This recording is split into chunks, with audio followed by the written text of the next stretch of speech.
Bergenjong pak pong warudaya Ditaulun Ronggolawe murake Sugaro ulun Bathara Narada kang prapta ana ing Madyawada Sugaro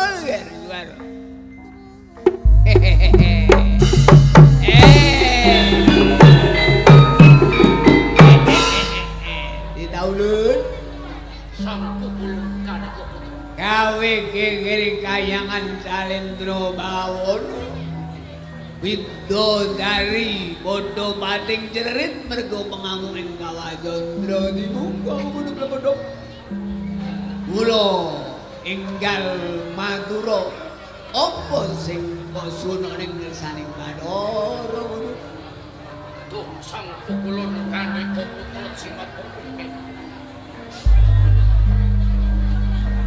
titah podo korongkola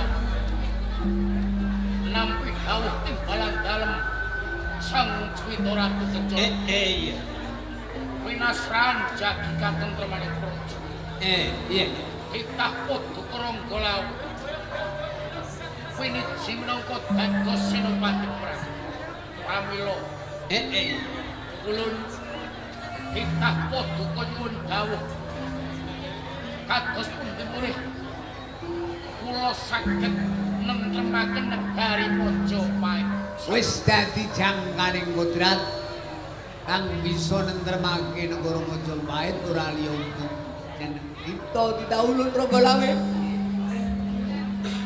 kakuning jagat ora liya mung jeneng kita Ronggolawe mengko tandingmu ditonton dening para widodari kang padha nggawa kembang setaman nanging sawise jeneng kita nampa kemenangan bareng sinendal mayang sok mampu bali ning kaya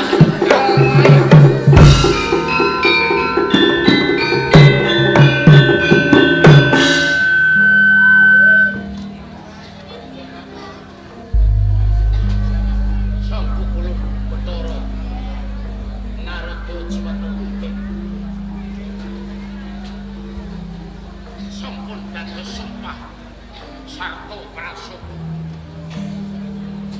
Nagen kinulung jagate ngronggolam. Waton saged nentremaken Majapahit. Pramila dawuh paduka kula sagari. Kula sagari.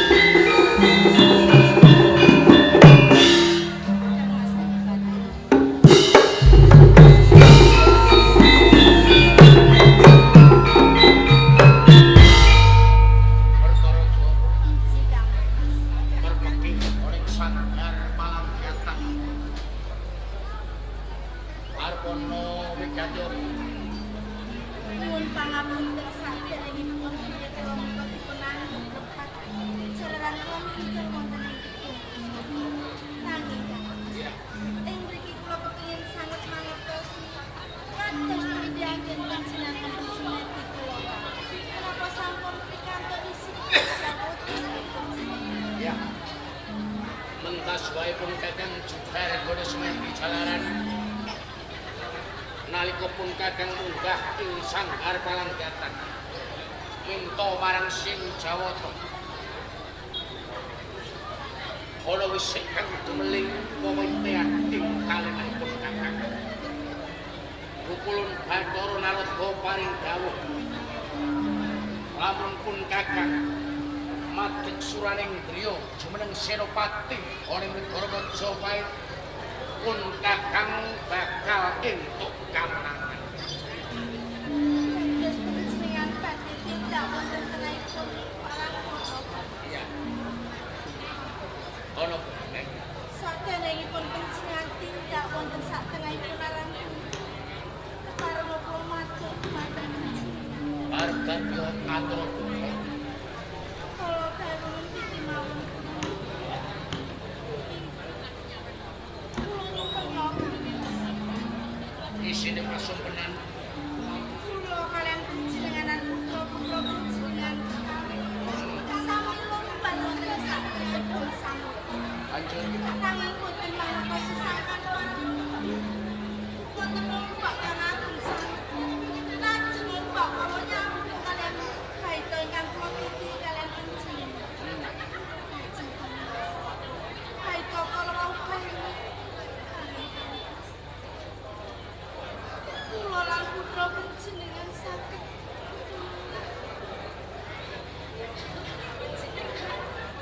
panjenengan dalem katut kaliyan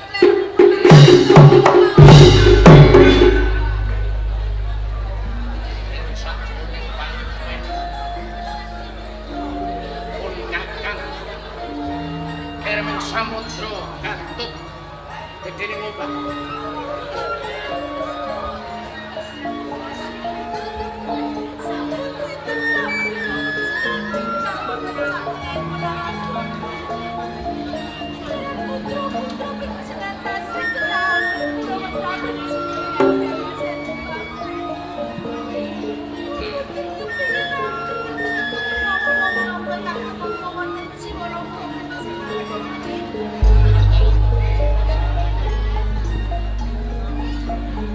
kowe mung pangimpen kena dibarakake kembange wong turu kula ora usah digagas tekate pun Kakang wis madhep lamun metu dina iki pun Kakang ngersake budal ing Medan Logo ketemu Urbisma yo Minakji Nyatanyipun panjenengan sampun kepengin tindak sak tengahipun arang. Sinten Surawana Sura Pamanah. Lagi kula badhe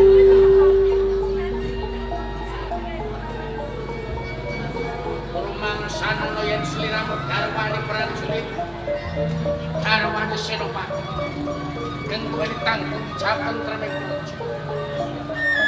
kula yen pancen sliramu mlilan pun Kakang ngersakake tinggalana bangsa Pati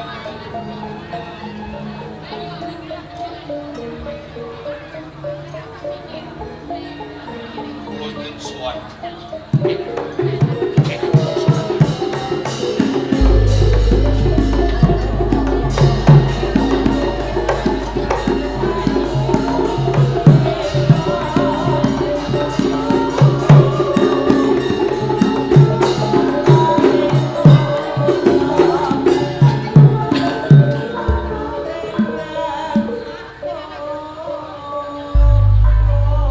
Kaget sira katimbalan munggah kuning sanggar pamujan. Dados sinambi gelap manah. Kok ngantos Kanjeng Adipati kersa bali dumateng kula. Wonten kawigatosan menapa Kanjeng Adipati? Mosopati Sabtu pirang-pirang abdi ana ing Kadipaten Tuban. naniki Mung sira sawiji kang dak puji. Merga aku percaya marang Gusti. matur suwun. Kuwi katene panjenenganku bakal paring dawuh supaya sira nderekake laku tumuju ana ing medan logo wingkas memalaning negara tanding lan wuru wisma ya minaji Wis tak kula sadurunge aku kepengin krungu sumpahmu tumrap Adipati Ranggalawe lan negara Majapahit. Duh, Kanjeng Adipati Ranggalawe Puden kula. Kula ngrumaosi gesang wonten ing bumi Tuban. Ya, Kula ngrumaosi mukti wonten ing Tuban. Sisa-sisa gesang kula badhe kula abdikaken wonten ing bumi Tuban, Kanjeng. bagus. Yen kaya ngono aku percaya lahir batin nggonmu ngabdi ana ing Kadipaten Tuban. Wis tak Kanthi kuwi Wangsapati dawuh dalem Sang Senopati. kanggo jaga kasugenganku. Nalika budal ing medan logo aku ngersakake bedol song-song tunggul nopo.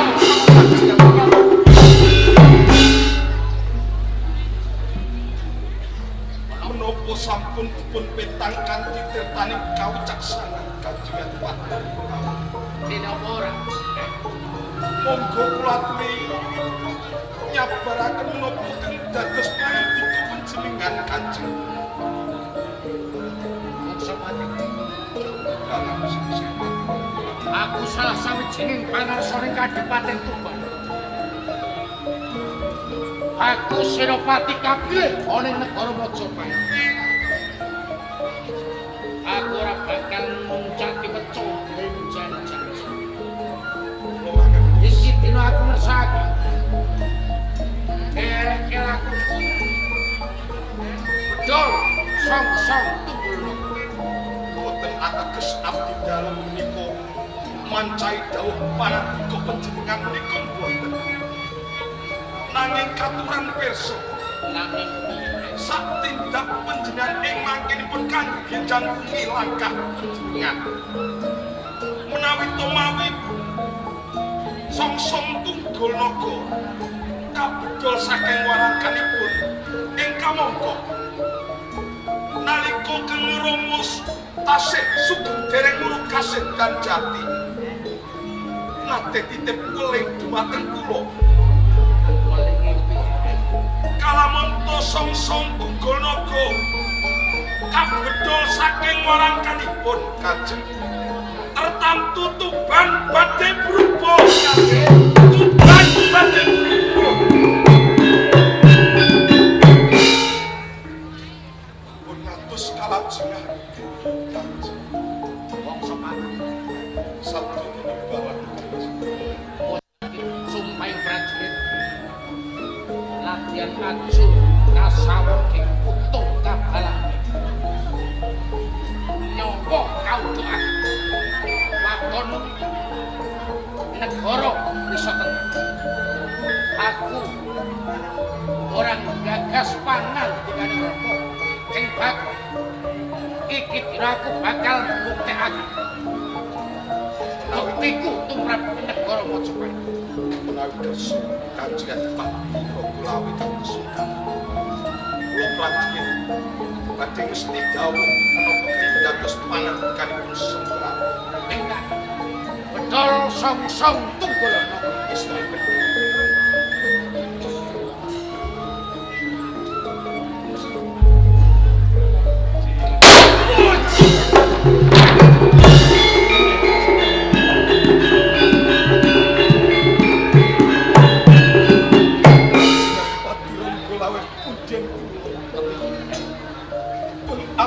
Sopatin boten kuawin bedol kawontenanipun sungsung tunggul naga Kanjeng. Mergo atimu tiga-tiga. Mergo atimu ora tulus lahir batin bekti lawanan. Yen pancen kowe tresna lan sembah. Betul, song-song tunggul naga.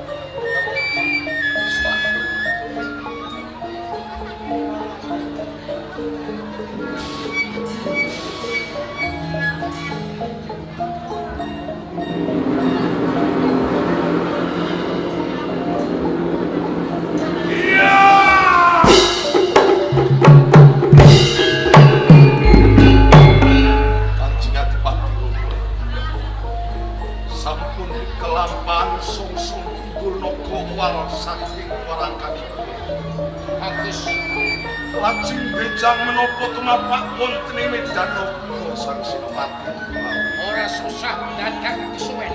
Iki dina derek aku tumuju ana ing medan. Suwawi namung Perkara Sampun Kang Mas. Jenengan sampun tindakan sampun aja pamer tangis oleh ngersanipun Kakang.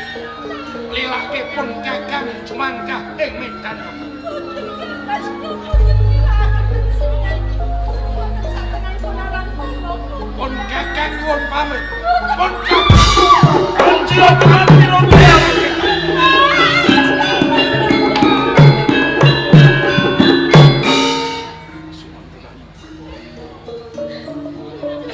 posis pinten kodhe manahipun jenengan. Awit ing wekdal sakmenika panjenengan katilang dening Sang Senopati Ragalawi karo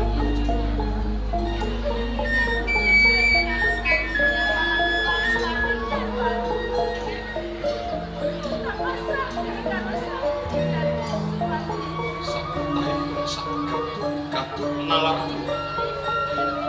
badhe jagi kawilujenganipun Kanjeng Adipati Ragalawi. Ing mriki wangsa pati kawijih dening Sang Senopati Ragalawi nderekaken wonten ing medan naga. Wangsa pati pamit pecah.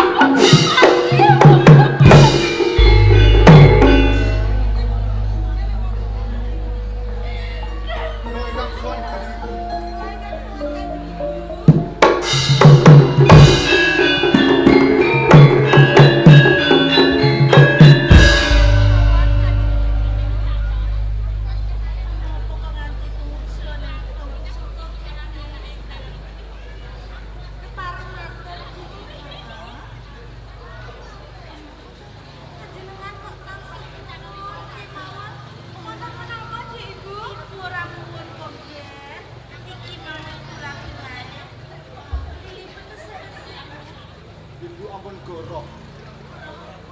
Wiwit alit ngantos dewasa. Ibu ingkang kula wentah kula. Dados kula mangertosi yen Kanjeng Ibu menika goro. Ora ibu ra kurang marang sliramu sakmana. Pancen ibu ra nangis kok. Lagi kelilipan ibu jangan ibu. Kanjeng Rama menika wonten pundi nggih ibu? Yen to ramamu lagi wae naliti kabeh para prajurit makan. Ibu, menawi to Rama menika telah naliti sedaya prajurit ing menapa pusaka Sangsang Tunggul Naga boten wonten ing klaten ibu. Nggih Ibu. menawi Rama tidak wonten Megalogo itu, Kanjeng Ibu. Kok kira ora ya? Kanjeng Ibu. Dipene tipis kabeh. Parang mboten keparang. Kula boten njaluk Kanjeng Rama.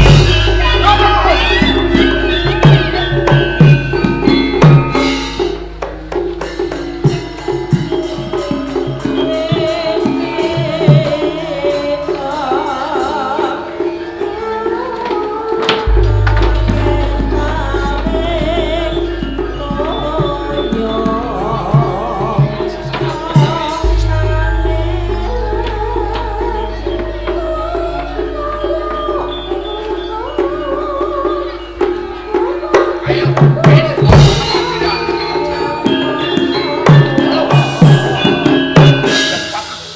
Apa? Menika wonten sahur Kanjeng. Sahur menika sahur weling Kanjeng. Pinggir iki.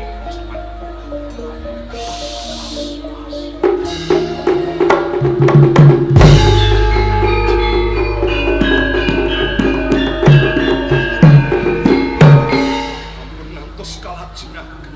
Agen panjenengan tak wonten ing Megalogo Kanjeng. Sebab opo sliramu malah ngadeg kon kuarep tumuju ana ing palakrene. Awit satindak panjenengan menika manggihaken sahur pelingkeng medhot margi Kanjeng. Menika wonten werdinipun Kanjeng Agung kula Banjur werdine piye? ujaring para winasis kang sampun animpuna menawi to wonten tiyang ingkang tindakan manggihaken sahur weling tertamtu bakal nemahi praloya Kanjeng.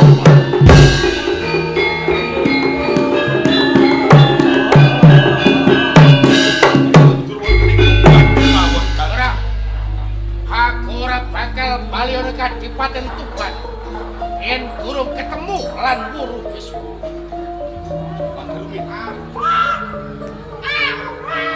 Wonten swantenipun peksi Kanjeng. Peksi menika peksi gagah. Lho, menika Kanjeng.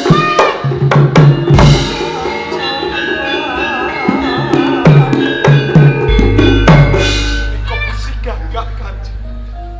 Aja digatekke suarane marang gagah. Kados pundi kula boten witangan menawi. Peksi gagah menika ugi mawa pralambita Kanjeng. Banjur pralampitane opo nek bangsa Pak? Peksi gagak kang nyamber-nyamber. Adat rupianipun peksi gagak menika badhe mangsa wangke Kanjeng.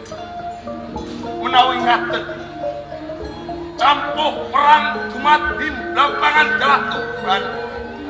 Ing mangkenipun badhe wonten bebaya pati Kanjeng.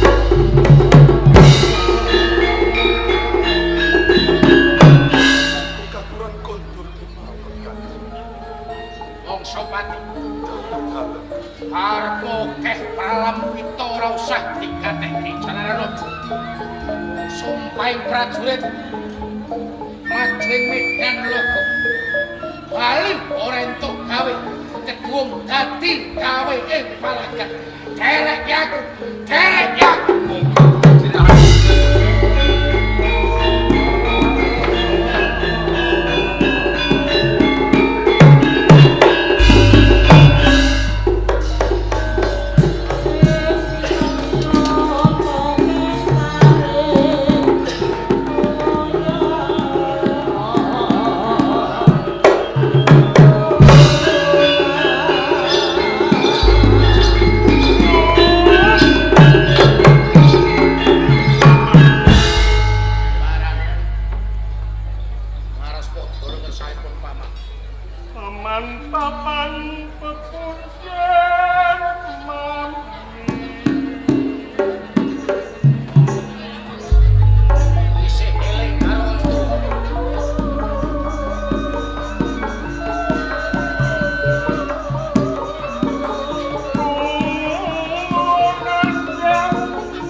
eling karo wong tuwa. Matur nuwun. Namung bekti kula ingkang kunjuk nggih. Tak tampa pangestune paman tampan. Sawet kanggih kawula mugi mata. Mugi nampana teguh sarta kabaran kula nggih. Paman Ronggo. Umbaran kepiye? Kenging menapa panjenengan mapakaken dhateng lampah kula lan barsanipun para prajurit ing gugangan mas. Ya, Ing semu saja duka yayah siji mas. sengaja aku kepengin ketemu lanku. Awit aku kautus dening Resa dalem Sang Juwita Ratu. Balekake panglamarmu awit Sang Juwita Ratu ora kersa nampa marangku. Paman Ronggo luwe mas. Menapa pasien kula kepengin garwa kaliyan Subrasisti. Nggih, ya ayo senono. Kena ora luput. Kok menawi kemawon panjenengan ugi taksih kelutan mas. Nalika negari Maja kuwe dipun gegeraken kaliyan Kebu Marcerewet. Ya, Mongko sedaya punggawaning praja ing Maja kuwe boten wonten ingkang saged ngasoraken. Boten wonten ingkang saged nyirnakaken. Nalika semanten Sang Prabu Bramantiju ngawontenaken diri sayembara dhateng sinten kemawon kakung ingkang saged alit nggarat agengipun mejahi Kebu Marcerewet. ya, Mriku badhe dipun ganjar dipun jawaaken kaliyan putranipun ingkang nami Yayu Subrasiti nggih senono. Yung manunggo mas dika pinapa paseksen mongko nalika semanten kula ingkang saged mejahi Kebu Marcerewet. banjur Nalika kula taksih nami Jaka Ubaran kawujudan kula taksih bagus ngantos kula tapurjah raja ingkang kados ngaten awet kenging sungatipun Kebu Marcerewet yung sareng kraton Majapahit sampun tentu sinuwun Prabu Bramantiju Suwardi muncati wedo blenjani janji tegese kepiye? yen paring gawuh isuk beli sore tempe kula boten sios dipun dawuhaken kaliyan Subrasiti namung dipun lironi kawibawan ing Kadipaten Slunggangan kula supados jumeneng minangka Adipati Slunggangan cobi kados ngaten kula mas kateges Sinuwun Prabu Bramantiju Suwardi menika boten kenging didemi dhateng kawula anggenipun paring gawuh mas. Kang luput dudu Sinuwun Prabu Bramantiju Suwardi nanging sing bodho kowe. Kenging napa kados ngaten Yen kowe digadhang ganjaran putri saha Majapahit Sang Juwita Ratu Kencana Wulu. Kenapa gelem nampa Kadipaten Grantik saiki dadi belakangan. Kanthi kuwi gandeng Sang Juwita Ratu ora kersa nampa prangramamu. Becik kowe bali ana Kadipaten belakangan. boten kula mangsul ing Kadipaten Slunggangan kawewaten saged sesarengan kaliyan Subrasiti nggih senono.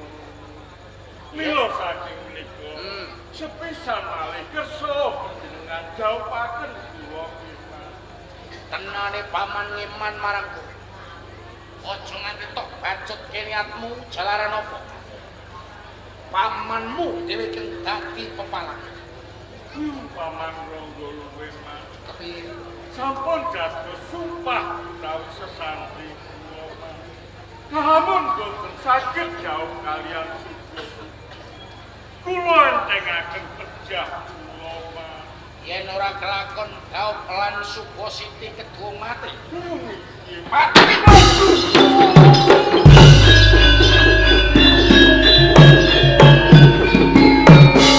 Paman Ronggo Mas. Karan, Kenging menapa panjenengan mentolo. Nyepalani dhateng kula. mergo kowe ora kena nuntak iman, kowe ora kena nuntak kandhan. Supaya ora kedadian ing ora nyenengake. Kowe bali saka papan kene. Bali berapa? Sinten kemawon ingkang dados pepalang kula. Rawe-rawe lantas malang-malang kula anggep mengsah kula. Yen kaya ngono arep mati karo wong tuwa. Iya.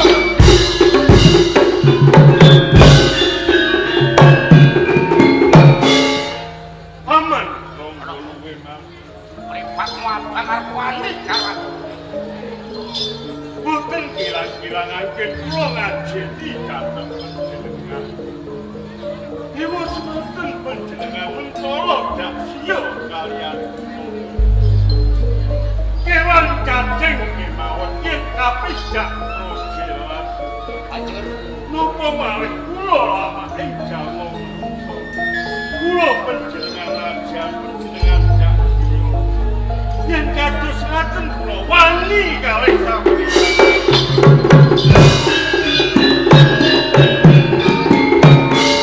lakatokno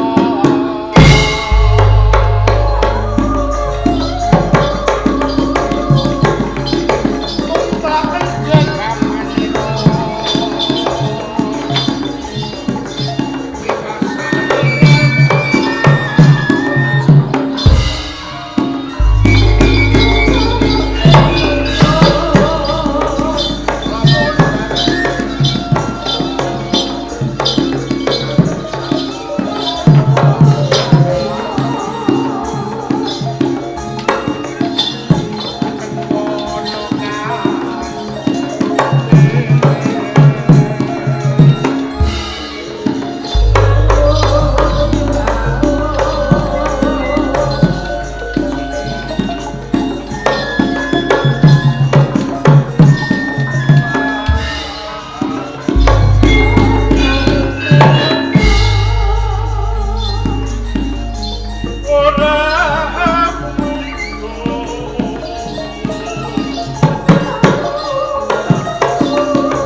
Dawah wonten ing Bandolo.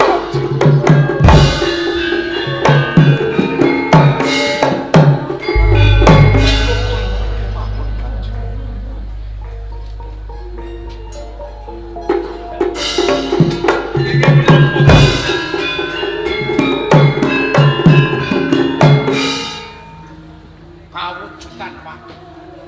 Mula Kanjeng Sila. Papan kene besok karano watu olo. Watu olo.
lan jangka putra jangkah madhep mantep sinten ingkang dados kepalang dipun singkiraken kemawon boten hidup.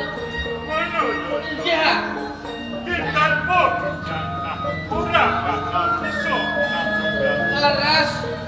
Ngono. Kados ngaten nggih. Kula kepengin panjenengan lurae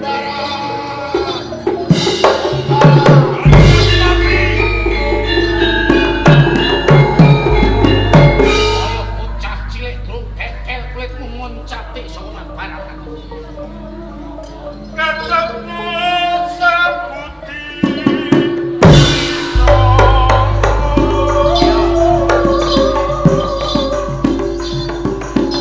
Yen yo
kemawon Kanjeng ampun ngantos kalajengaken.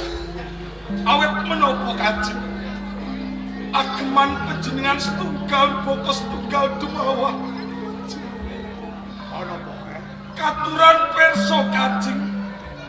Sompeng ageman panjenengan dumawah wonten ing wit pandan Kanjeng.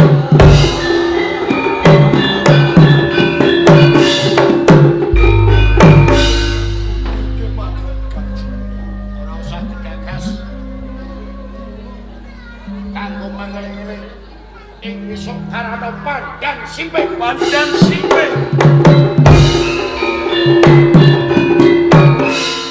Kawat konake dening Mumbaran.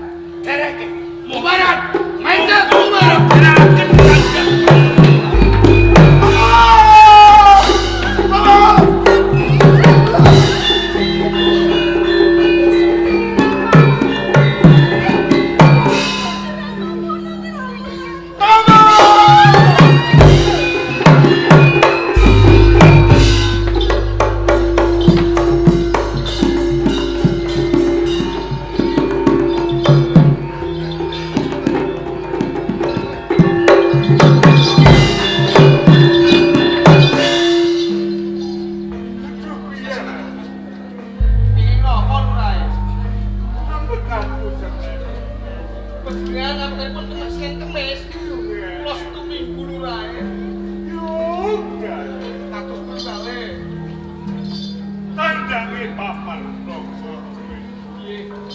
Pinjaning manuk ingatan tengah berwawan.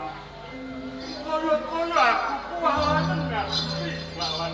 Paman Yogo Lurae, kula nyontah malih nggih. Kula panjenengan iki kula paribasaken nyabrang kali dumugi tengah. Balik kebus, bacut nggih kebus. Langkung prayogi nggih bacut kemawon. kudu bacut. Ya, cicing-cicing kanggo napa? Aja nganti. Nggih. Senajan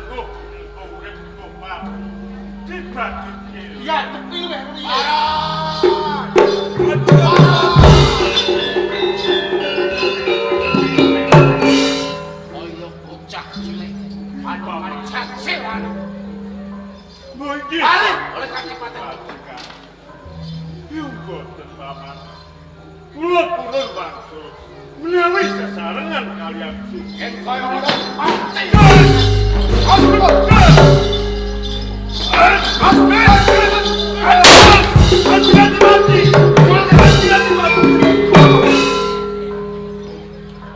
Para putripun Kanjeng boten ateges abdi wangsa pati menika ngiyas dumateng panjenengan Kanjeng. Hancur ana apa Sopati? Pusaka ageman panjenengan wujudipun keris dumawah wonten ing Baitama Kanjeng.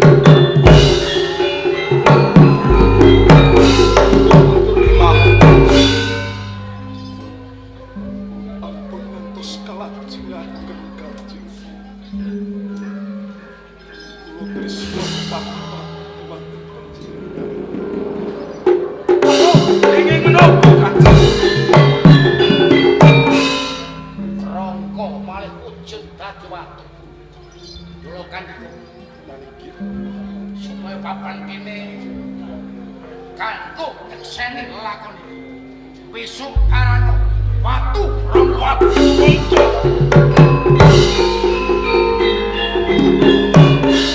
Mumpung durung adoh mlayu barang derek aku tak cangkine sirahe barang derek marang jika mantap barang.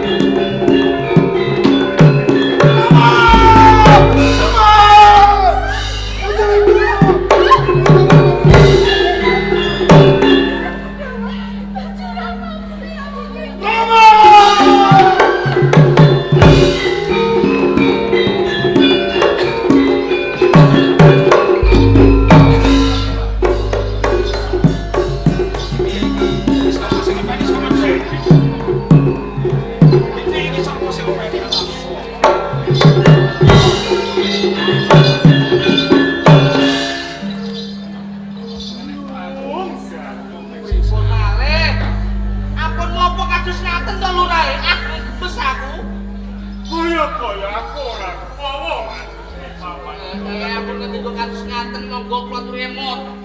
Agemanipun ingkang paman setunggal boko setunggal.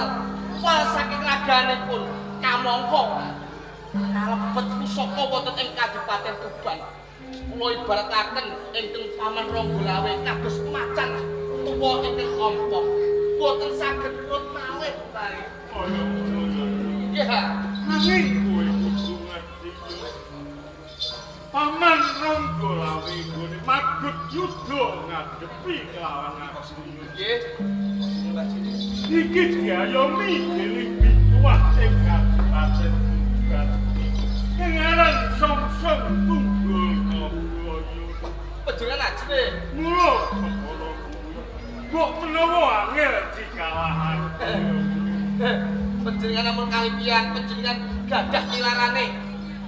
Hadipati Ternate Jarumuka ingkang wujud panah Naracabala. Panah 1000 nggih panah obor. Iya. Mewae aku kaliyan. Mewae aku lali yo. Setunggal nyenyep menawi pun lepasaken dados 1000. Kaya ngono. Kangge ngadepi songsong Tunggul Naga. Yen ngono kudu Kados nyaten nggih Lurah.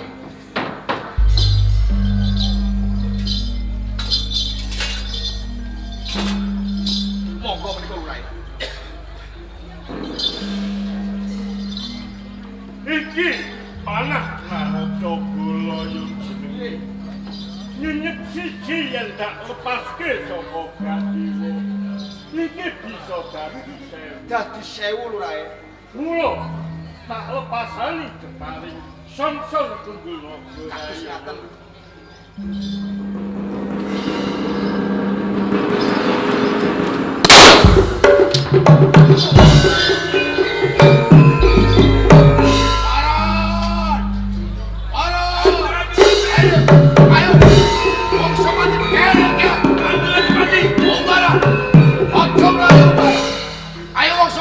Kanjeng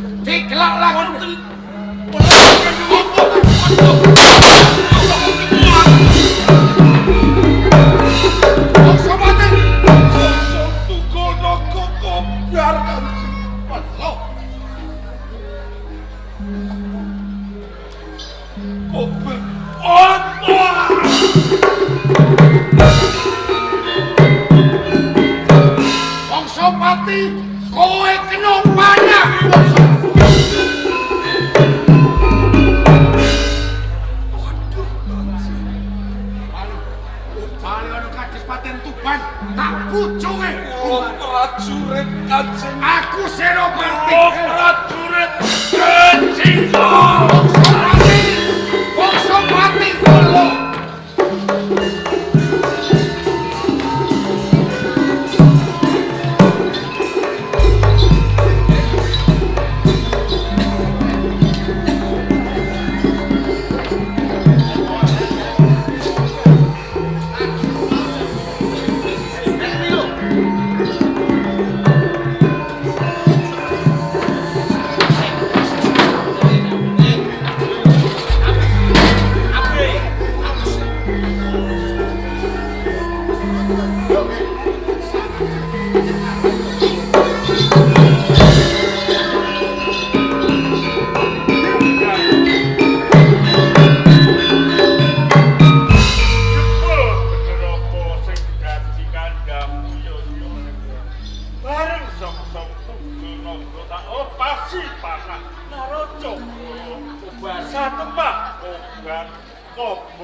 Abdi kinasih ugi kene ana nyelep. Nanging kae mau tak sawon. Wongsopati lutu mekane pati sih. Kaporo bujung playu. Pun tumekane padang rae. Kula sapa kiyoyo. Iwang ngono aku. Adepono Wongsopati. Aku tak ngaso sawetara.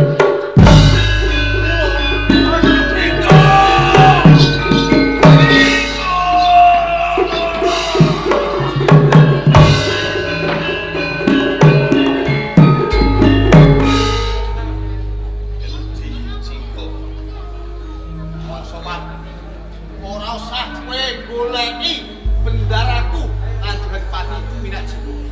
Wong cukup aku sing Jingan.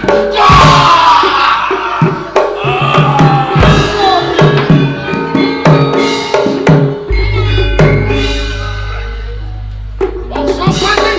Halo.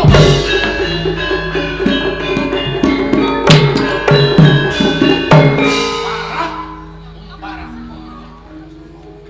Wongsopati. Mergo kowe abdi kinasis.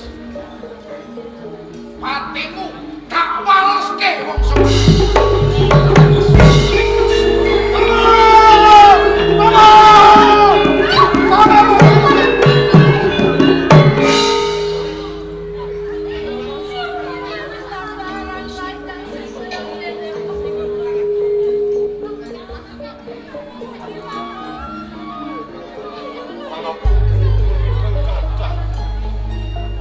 Abdi Wongsopati boten saged janji kamusinganipun Kanjeng Adipati.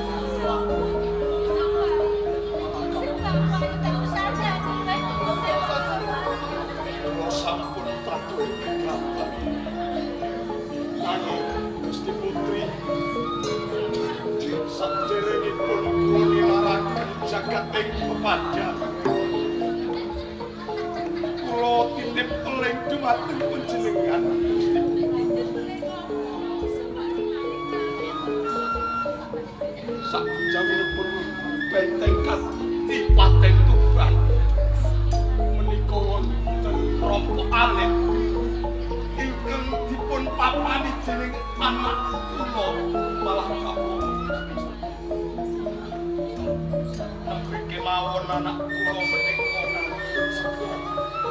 menika sampun ipun nanging kula tilar wonten ing medan logo nderekaken Sang Senopati.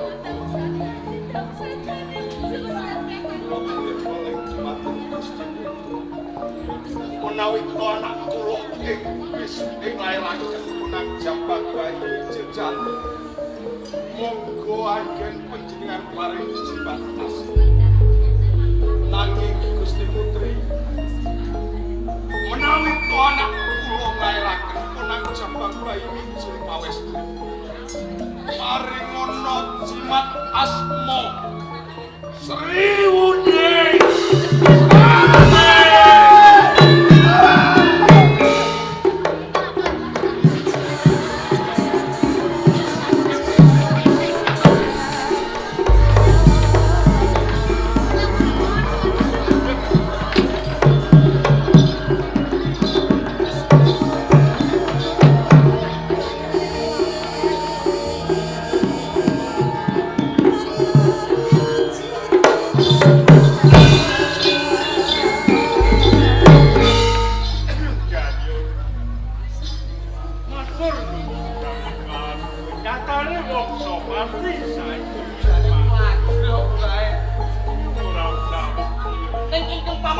ujug. Ayo iki mung paman kok. Baran, mendem pancingan.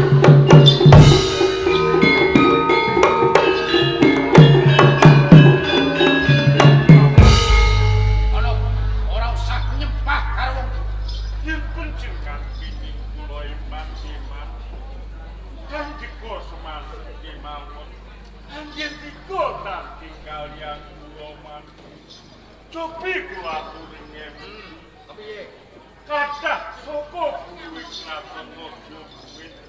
Ingkang sami gugur ing kalagan. Ngadepi dhateng Wuru Bisma nggih minak sindra. Tuladanipun kados dening paman Sindura Raja Kedhi. Majur, Menika dados kepalan kula. Tangging kalian kula saten mah. Tumekaning sindra. Tungkap kaping kalihipun. Kang Mbok Mintarwati Mintarsari garwanipun Kakang Minakun Jering. Ugi gugur wonten ing palagan. Mila saking menika nggih malah kula eman sanget dhateng kula. yen kaya ngono sisantene nggonku ketemu lan kowe. Harep Sabelopati Patri Kakang Sindrorejo lan adikku Mentarwati Mentarsari. Yen pancen dika boten kenging kula nyakaken kapeksa kula mentala dhateng dika Mas. Salah monggo Bray.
Kepengin garwa Duta Ratu ingkil papan bakal mentolo karo Umbaran. Kados ngaten. Yo dayo kaliyo. Kula ajre lure. Yo. Nggih. Kowe ning siyo. Kula ajre lure. Kowe kok gawe ngrakapean Duta yo. Ngaturan peksa ingkang paman mungsa. Paman Ronggoluwi. Moksa sak ragane. Nggih, dipun bapak widodari saking Kahyangan. Yo kaya ngono. Nanging aneh lurae. Aneh kepiye? Widodarinipun enten sing tobrut. Tobrut kuwi tembung apa to yo? Lemu. Nggih. Gendut. Leres. Yo. Ayo mesti bae kaya ngono yo. Saiki ngene yo Kados pundi? kanggo buang tilas. Ojo dianggep yen to aku lan kowe sing nyedani paman Ronggoluwi. Lajeng kesa panjenengan? Saiki enggal bali ning blambangan. Kados ngaten.